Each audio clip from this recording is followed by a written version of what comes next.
So, hello, listeners, and welcome to Fighting Failure, the podcast where we are supposed to discuss solutions to the climate crisis. I'm Hisham, your host for today's episode. And I'm Oscar, your co-host for this episode and for the rest of this season. Actually, not this season, this section. This episode is part 2 to a 2-part segment out of the urban expansion section on nature sports. How exciting. So, as our populations grow, our cities expand, and there is an increased need to do stuff. But lately, what are known as nature sports have taken the spotlight in a lot of the Western world, and increasingly in the developing world. Today, we'll try to cover sustainability and how to be more sustainable in sports from hiking to river swimming.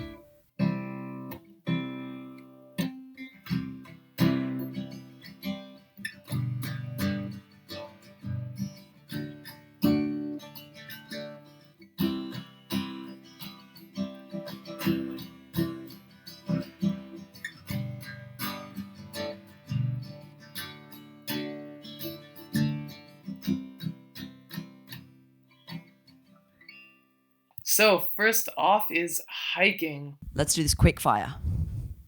Problems: trampling grass or strawberry, causing it to die, and making the path into a compacted soil, and basalt rock path that easily enables erosion. So basically, stick to the paths, I think, is the point here, because if you have a sort of well-trampled path, that is just, it's going to be well-trampled. And I think it's better to have sort of like one path that is sort of well-trampled, well-maintained for people to sort of meander through, rather than if everyone makes their own way, you could potentially have a sort of a wide range of damage. And I think that's actually the first solution that I've accidentally stolen, which is stay on track so that you do not trample extra vegetation. And definitely, I mean, if you have listened to some of the agriculture section from season 1, you will know kind of that there are innumerable problems with soil erosion. I mean, I can go on and on, but I mean, one of the biggest problems is kind of the killing of the microbes in the soil, which kind of enables the release of the carbon that's stored in the soil, which then becomes carbon dioxide in the atmosphere, and additionally kind of makes it harder for plants to grow in coming years, so that it'll kind of make it easier for that area to stay eroded and to erode worse, and then it's kind of a self-sustaining cycle. And as Hisham said, this affects animals as well as the microbiomes and causes the release of carbon dioxide. And it's also sort of these nature sports, these nature industries encourage an increase in road networking to accommodate for the rural location of many of these spots. Obviously, asphalt is a huge climate issue. Maintenance of roads is a huge financial issue. And obviously encouraging the driving of vehicles is naturally an environmental issue. Even electric vehicles don't fully solve the problem, as there's still production costs, as we talked about in the very first episode of this. Well, not the very first, but episode number 1. Next, obviously, littering or not respecting wildlife, as in any scenario, any point in time, anywhere on this earth, is a problem. But it's also one that's very easy to solve. And lastly, on long multi-day trips, the use of detergents or soap in natural rivers can kill microbiomes in the water that aid the maintenance of the fish population, leading to the demise of many fish and obviously many predatory birds and other animals, and sort of the whole food chain is affected. And this is, I think, perhaps one of the most interesting problems with hiking and sort of expeditioning and multi-day expeditions is sort of what do you leave behind. And so there's, take nothing but photos, leave nothing but footsteps. But I think maybe people don't realize that if you're, washing your hands with soap or using detergent to wash your clothes on a multi-day trip, that you may need to make sure you get like eco-friendly soap or something like that, because detergents have a huge problem. Even, in urban areas, there are problems with the release of microfibers and detergents from washing machines and sinks and stuff like that. Anything else to comment on the problems, Sure? No, why don't we move on to the solution? So, in fact, before we go there, I think, one step. I think I forgot myself that one of the problems here is like the success of this industry encourages large-scale travel. We talked about roads, but actually, I mentioned this in the previous episode about winter sports. Listen to that if you haven't already, where there's this thing called the Tour de Mont Blanc, which is a hike I did last year, circumnavigating Mont Blanc, and we got the guidebook for the tour. It's not like an official guidebook or anything, but it's a published guidebook with like very detailed instructions for the whole hike, which is very useful when you're hiking the hike. But it says how do you get there? And it's like, option A, fly to Geneva and take a taxi to Chamonix to start the walk, or something like that. So you can immediately see how it's this sort of guidebook is encouraging people who want to sort of experience nature to fly to Geneva and drive to get to the start. Now, obviously, when we did it, we took the train all the way there and all the way back. But it's if you don't live as close as we do, it's in France, Switzerland border area, and we live in Oxford, so it's not that far, but it's relatively far. It's a day's worth of travel. But when you're encouraging people to like fly just to have like a 14-day hike through the Alps, it's a bit iffy because everywhere has such beautiful places to walk. Hopefully, you don't need to fly to the Alps to go walking, and we've gone walking in the UK a lot as well. We went to Scotland, took the sleeper train there. That was awesome. So yeah, keep things local, I think is what we're saying. Yeah, and this is kind of feeds perfectly into the solutions, where one of our points is to just keep things local. Hashtag keep things local. And yes, we are bringing it back because, of course, we want to reduce the strain of travel. So Oscar's already touched on that. Staying on track to avoid trampling extra vegetation. And then obviously just don't litter ever, anywhere, for any reason. And don't use detergents in rivers, streams, or lakes. Like if you need to bathe and you're on a hike and there's no like shower or designated area for you to bathe, maybe there's like a bucket of water that you bring up somewhere and there's like a little shack where you bathe at. I don't know. But if it's gonna actually be in a river, or there's gonna be like affluent water or like whatever that could kind of make it to a stream, avoid the use of detergents, avoid the use of soaps, and just do it the old-fashioned way, just water. When you have the call of nature, make sure you do it away from any water source. Dig out like 3 feet. I think generally it's supposed to be like 3 feet deep. I don't. Is it called a cat hole or what? But basically, you just dig a hole in the ground and just and use that as your little toilet. No flush required. Reducing water wastage. And I guess the last solution for hiking is something that can't necessarily be done by the individual hiker, but if you're managing a sort of nature reserve that has open hiking trails, maybe have multiple routes and rotate which ones are open to make sure that the wear is sort of spread evenly and that there's no serious erosion of trails, because that could be a problem. Something like the Tour de Mont Blanc is the same route year after year. There's no change. Really. So I don't know how feasible this is, but if it is feasible, it's good to reduce wear, or maybe have tickets that you sell to reduce how many people are using the campsites and putting a strain on the environment as well. And then you did forget the respect the animals you're sharing the space with, which it's a very important point to make. I mean, it's not only for the sake of the animals, but for the sake of yourself. I mean, if you have any care for your life, just avoid the animals. I mean, I think there's a lot of cases in the U.S. I've been reading a lot of articles about people who approach moose and people who approach bears and bison and all types of like wild animals that just generally should not be avoided, and then they get trampled or savaged or something, and then they blame it on the animal. And it's not the animal's fault. If you're getting close to an animal to take a selfie, to take a photo, to touch it for God knows what reason, it's not good for them and it's not good for you. So respect the animals. Yeah. Stay safe. Okay. Next problem is rock climbing. One of my favorite sports. Rock climbing, it's one of Hisham's favorite sports. So, I came clean. Last time was about skiing, but I also told you guys how I do it sustainably, or as sustainably as I can, by taking the train there and eating plant-based food, not being overindulgent. We went to a restaurant, I think, exactly once. So I think we had a sort of minimal carbon footprint while really enjoying that sort of natural area, not using a super overused ski area. It was a sort of small ski area, all those sorts of things. But Hisho is a big fan of rock climbing, and he's going to tell you about it. Yeah, so rock climbing, like many of these other nature sports, is quite confusing. It promotes travel to rural locations, which can in turn be very detrimental for obvious reasons, but simultaneously promotes an appreciation for nature. And it's important. It's an important role in human interaction with nature and in boosting that, and in boosting kind of humans, the way that humans view nature.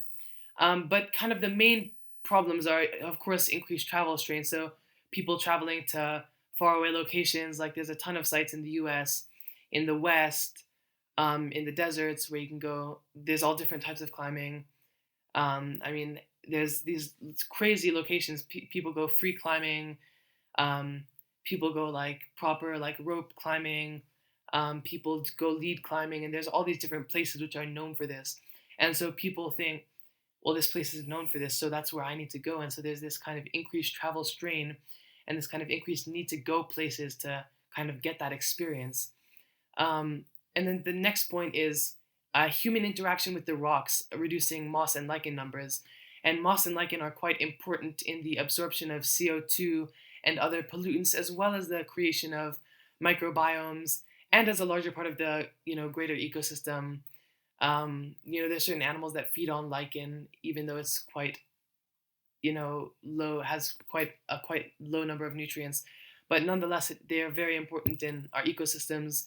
And kind of if you're sticking your hand in a crevice, you're wearing down the moss, perhaps ripping it out, and so then you're reducing moss in that area. And if that area is being climbed a lot, you can, of course, imagine the degrading effect that would have. There's no moss growing in those areas, and sometimes people intentionally clear that moss out, and they prune the trees to avoid having that interaction with those that kind of plant life.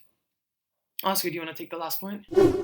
The use of chalk. A lot of it comes from China, meaning there's a certain level of unpredictability surrounding the process of extraction and whether or not they're ethical. Also, chalk dust in the air, either from production or excessive use, can be hugely detrimental to people's health, especially to asthmatics, and is very unappealing when it cakes onto surrounding areas, detracting from the natural beauty. Environmentally, however, the chalk can dry out the rock and make it harder for moss to grow in the areas that it was largely used.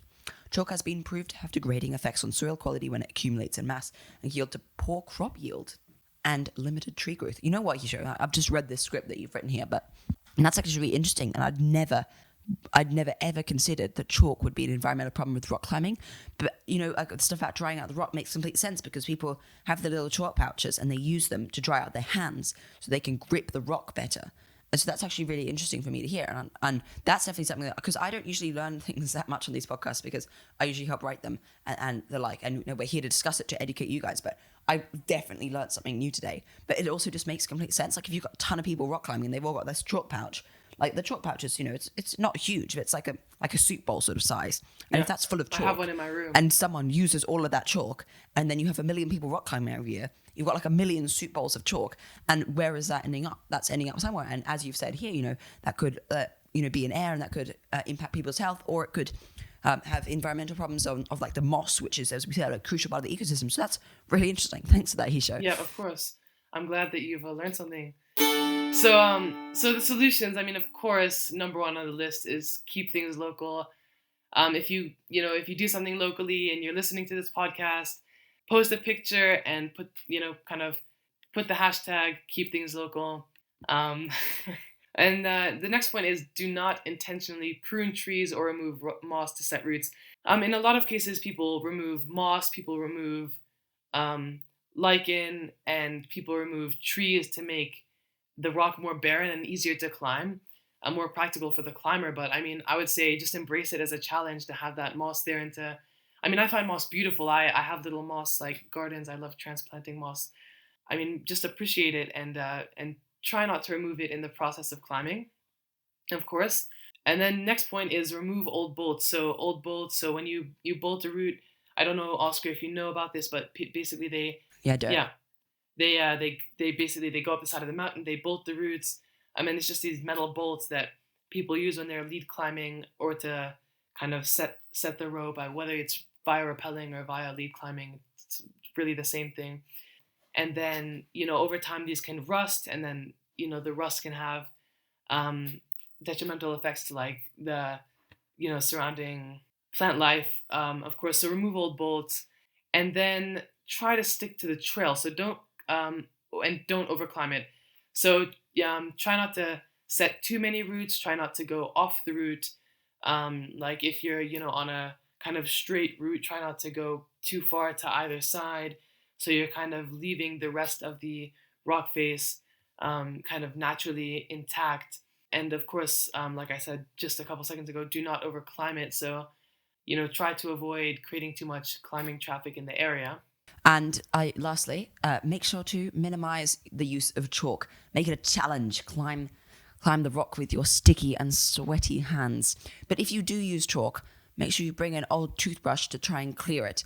And you can brush it off the surface of the rock, but also make sure you don't disturb lichen or moss while you're doing that. And this is actually kind of funny because I'm pretty sure there's chalk in toothpaste, but let me just look that up one sec. Yeah, toothpaste can contain magnesium carbonate or calcium carbonate, which are chalk, which is a mild abrasive that is used to sort of rub away the bits of debris on your teeth. You learn something new every day. Wow. Yep. Yeah, you do. Okay. Try and use a sustainable, like plant-based toothpaste. Maybe I don't know. But with get those bamboo toothbrushes or something like that as well. Just because we don't want like excessive plastic. Yeah, so the penultimate, let's be fancy, the penultimate nature sport that we'll be discussing is nature swimming. Problems: disrespecting the animals in the area. People like chase birds and fish, approach nearby animals. Don't do this. Enjoy the water, enjoy the sort of aquatic environment, like the reeds, whatever, but like don't disturb the fish, don't chase birds, don't interrupt bird nests. If you for some reason have sharks in your river, don't touch the sharks. But I don't think many rivers have sharks in them. If you're in Australia, there might be freshwater crocs there for you. Avoid them too, for your own sake, if no one else's. And yeah, as I mentioned, interruption of sort of fish, bird nesting sites, breeding sites. And this is also, like we mentioned with hiking, these sort of detergents can be a huge problem. I don't think many people like clean themselves when they're doing nature swimming. You generally probably have a shower afterwards. But I think a sort of related problem, like in a lot of Africa, in Malawi, for example, so many people would take like soap to the river or to the lake, and they'll just like wash themselves there with soap and detergents. And obviously there was a huge amount of like soap suds into the water, which is, as we discussed, bad. So I don't think this is so much of a problem with nature swimming, but definitely something to be aware of releasing detergents into sort of natural rivers and the like. And that kind of feeds into a whole nother problem of kind of the case of development in Malawi. I mean, the lack of available running water for people to easily access so that they can clean themselves. I mean, we're forcing people into the position where they actually have to use these kind of natural reservoirs of water and natural bodies of water to clean themselves as a source of water for drinking and for cleaning themselves. And so then they're cleaning their bodies in the same water that they're drinking and in the same water that the animals are living in and the same water that they're sourcing their food from. And then that's obviously creating more problems, but that's a whole separate problem. That's a whole tangent. So, oh, wait. One problem left. The uprooting of seaweed and other underwater vegetation can be very harmful to the fragile ecosystems that they house. Again, I don't think that many nature swimmers probably like swim along and like, oh, this is a nice piece of seaweed, I'm going to take it home. But one thing I can relate to is that when I'm in Australia and we're at my grandparents' farm and we're swimming in the dam, like it's like the base of the dam is like covered with sort of like mossy, it's not kelpy, but it's like soft. It's not like grassy, it's like sort of soft vegetation, and we love to like pull it out and throw it at each other. And I don't think it's a huge problem. It seems to grow back. It's very abundant. But like if you're in a much more natural environment than a human-made dam in the middle of Australian countryside, if you're in like the Thames or I don't know what other rivers do people swim in, do be much more conscious of the sort of natural environments and the riverbed environments that you're swimming on top of. And so the solutions. Hisham's just written, be conscious. Be conscious of what you're doing. Be conscious of who you're impacting, how you're impacting them, and just be aware of the problems and how it's easy to mitigate them. Just don't sort of disrespect the animals, don't interrupt the natural habitats. And also I would add, keep things local. If you're in Oxfordshire, swim in the Thames or the Windrush or the Cherwell. Don't like drive to Scotland. I don't know why you don't want to swim in a Scottish river. That'd be freezing cold. But you get my point, right? So if you want more sort of information about nature swimming, there is a link in the show notes document, which will be provided in itself. Like the show notes document is a Notion document, and there's a link within the Notion document, but the link to the Notion document can be found in the show notes of this episode, right? It's a bit complicated, but it's not that complicated. So just, go to the show notes or whatever. The last nature sport that we're discussing is mountain biking, which is something that I wouldn't say I'm a huge fan of, but I've definitely done and enjoyed in the past. My dad is a huge mountain biking fanatic, and he's gone mountain biking in America with a bunch of friends. Obviously, travel issues there, maybe keep things local, but it is one of the most sustainable sports because often you do sort of vary the routes, but it's done in summer, so there's not the problem with like snow, and if there are trails, they're generally quite thin and already on sort of dusty areas. You don't generally tend to mountain bike and it's very sort of using the landscape as an obstacle itself, rather than needing to, like with skiing, needing to like build a piste. You sort of like navigate through the landscape. The only real effect is like the trampling of biomass, and obviously with anything, equipment. Like we haven't talked that much about equipment because what is there to say? Rent, don't buy. But other than that, with like same with winter sports equipment, just rent it. Don't buy new stuff if you don't need it. But that's going to be a problem with everything that we do is equipment. And listen to episode 3, Global Supply Chains, for more information on that. So I think that's all there is to say. Are there any other nature sports to mention? I think there might be sort of like subcategories that like rambling that would fit into hiking or camping. But I mean, there was definitely more that we could go into. I'm figuring. Stay tuned because we might do a part 2 to this part 2 later on. Will we? I didn't know that. But anyway, stay tuned. If I don't know what's happening, you definitely don't. So stay tuned, people. Thank you so much for listening to this episode. Yeah, all right. Take care. And we'll see you in 2 weeks. Bye. Bye.